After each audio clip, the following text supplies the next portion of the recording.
There's one thing us British people like, it's a lovely pot of tea. You know that, don't you already? Afternoon tea, Earl sandwich, you name it. Everything sort of stops for tea. And I'm often amazed, right, chums, when I go out and about around the world or filming or whatever, and people still say, do you still have afternoon tea every day? And you think, no, that's a luxury. I mean, if you do have that break, and it's normally something, isn't it, that you might take a friend, a good friend, maybe for a sit down and a chat, and suddenly have cakes, tea, and you wonder, don't you, as well? You think, it's expensive. Will I be full? And have you noticed you're incredibly full? Do you know what I mean? Because, of course, the Victorians, who really sort of took this on, they knew exactly how to make sure they were full between meals. No lengthy snacking for them, or grazing as we call it today. And recently, as you can see, I'm in a Yorkshire town at the moment, and I thought I'd pop into a local cafe to get a cup of tea.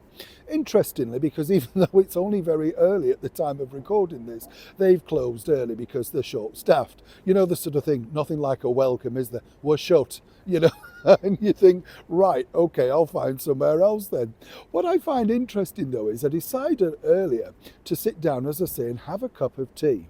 And I was talking to a friend of mine, a wonderful historian, part of the Royal Collection Trust, and I said, it's funny, isn't it, why we like certain brands, and also why do people lean to certain brands. Recently, I've gone back to having Earl Grey tea. Have you tried it? I mean, it's one of those things, when you're younger, you just don't like it, do you? You think it's a bit, perfumey, a bit snobby. And then as you get older, it's refinement, isn't it? Suddenly you think, yes, this is very pleasant. It's not bad at all, right? So suddenly I'm sitting down with this friend having Earl Grey tea. And I had no idea, once again, that it was simply by Royal Association that made this brand well and truly take off.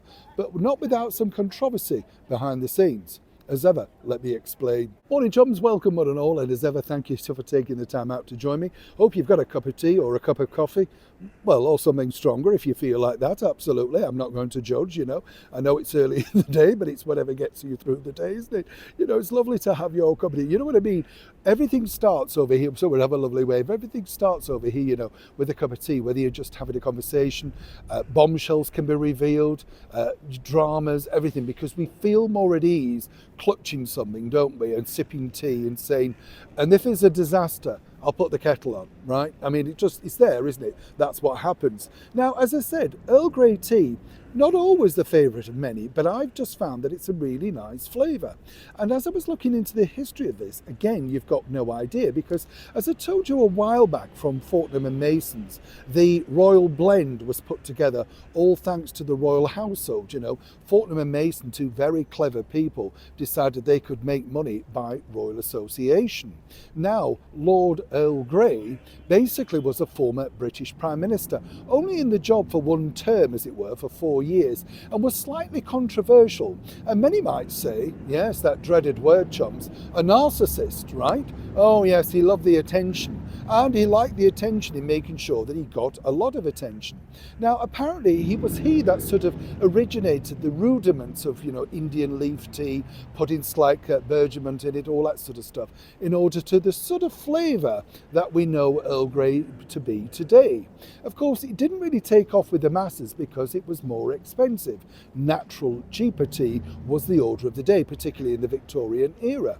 However, some was delivered to, yes, you've guessed it, Queen Victoria, who very much liked the flavour and thought with it being attached as an element of, shall we say, more poshness, people might like it a little bit more.